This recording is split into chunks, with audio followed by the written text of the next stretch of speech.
사용기기에서 미디어 재생이 지원되지 않습니다. 시인 고은. BBC 코리아와 전화 인터뷰. 한국을 대표하는 시인 고은. 매년 이맘때면 그는 노벨문학상 후보로 거론된다. 올해도 어김없이 그는 유력한 수상 후보로 꼽혔다. 노벨문학상 발표를 하루 앞둔 지난 4일. 그는 BBC 코리아와의 전화 인터뷰에서 노벨상에 대한 질문을 삼갔으면 한다고 말했다. 그는 수평선 너머에서 벌어지는 일이며 한국에선 알 수 없는 일이라며 수상에 대해 어떤 기대도 하지 않는다고 말했다. 또 스스로 단 한 번도 노벨상을 언급한 적이 없다 라고 강조했다. 나는 축복받은 시인. 고은 시인은 1958년시 폐결핵을 발표하며 등단했다. 특히 지난 1986년에서 2010년까지 30권 분량으로 발간된 그의 연작시 만인보는 한국 문학을 대표하는 작품이다.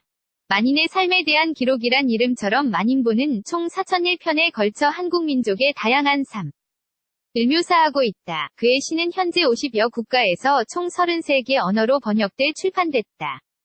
그는 자신을 축복받은 시인라며 아이슬란드어, 쿠르드어 등 다양한 민족의 언어로 자신의 시가 읽히는 사실이 감격스럽다고 했다.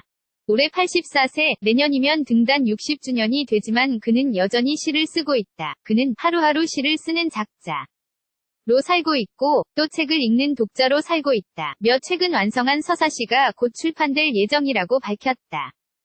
결의말 사전. 그는 시인으로서뿐만 아니라 한반도 통일을 위한 다양한 역할을 해왔다.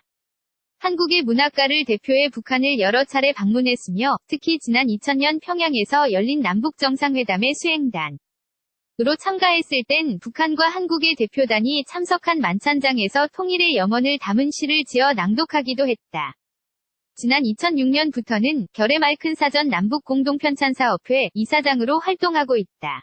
그는 같은 언어지만 북한과 남한의 다른 체제를 오랫동안 유지하면서 서로 언어가 많이 달라져 있다고 했다. 한민족의 문화유산으로서 언어를 보존하고 후손에게 바르게 전달해 줄 수 있는 방법으로 사전을 생각했다는 것이다. 사전을 공동 제작하기 위해 북한 측 대표단과는 지속적으로 서신을 교환해 왔다. 하지만 지난 몇 년간 한반도를 둘러싼 긴장 관계가 고조되면서 북한과의 협의가 어려운 상황이다. 그는 대안으로 먼저 한국에서 결의말의 웹사전을 출간할 계획이라고 밝혔다. 그는 웹사전이 90% 정도 완성됐다. 며 북한과의 협의만을 남겨두고 있다고 말했다. 북쪽 의견을 들을 수 있는 여지를 남겨놓고 싶다. 며 늦어도 2019년 전에는 완성될 것으로 전망했다.